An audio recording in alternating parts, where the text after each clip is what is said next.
రాష్ట్రం పూర్వపు రోజుల్లో బీహారు గురించి మాట్లాడుకునే వాళ్ళం. ఈ రోజు ఉన్న రాష్ట్రంలో ఉన్న పరిస్థితులు చూస్తే ఈ బీహారు ఇటువంటి రాష్ట్రాలన్నీ ఎక్కడికో పోవాలి. ఆంధ్ర రాష్ట్రం పరువును దేశంలో కన్నా కూడా రోడ్డున పడేసిన పరిస్థితులు ఈ రాష్ట్రంలో ఈ రోజు చంద్రబాబు నాయుడు గారి పరిపాలనలో కనిపిస్తా ఉన్నాయి. ఇదే పెద్ద మంచి చంద్రబాబు నాయుడు గారిని అడుగుతా ఉన్నా, రాష్ట్రంలో ఇంత దిగజారిన రాజకీయ పరిస్థితులు, దిగజారిన లా అండ్ ఆర్డర్ పరిస్థితులు, రెడ్ బుక్ పరిపాలన ఎందుకు కొనసాగనిస్తా ఉన్నారు అని చెప్పి నేను అడుగుతా ఉన్నా.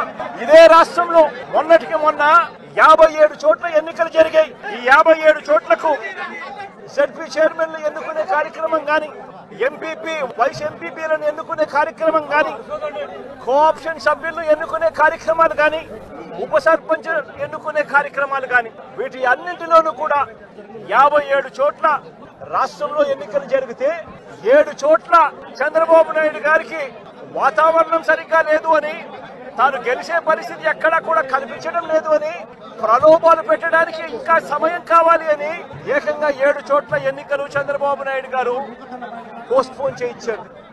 మరో 50 చోట్ల ఎన్నికలు అనివార్య పరిస్థితుల్లో, ఇక జరగక తప్పని పరిస్థితిలో, అంటే చంద్రబాబు నాయుడు గారు ఎంత భయపెట్టినా, ఎంత ప్రలోభాలు పెట్టినా కూడా ఎవరు కూడా లొంగని పరిస్థితి కనిపించిన నేపథ్యంలో ఎన్నికలు జరపక తప్పని పరిస్థితిలో జరపాల్సి వచ్చింది.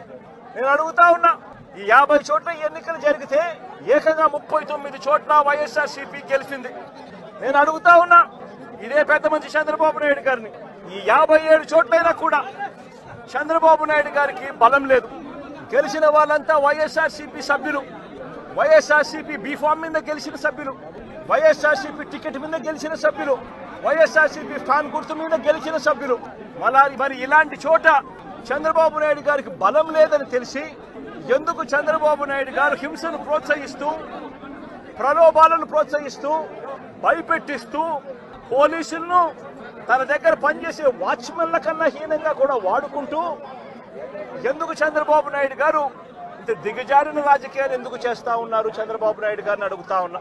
ముఖ్యమంత్రి స్థానంలో ఉన్న వ్యక్తి ఏమవుతుందండి ఒక చోట ఎంపీపీ పదవి పోతే, ఏమవుతుందండి ఒక చోట జెడ్పీ చైర్మన్ పదవి పోతే, ఏమవుతుందండి ఒక చోట ఉప సర్పంచ్ పదవి పోతే.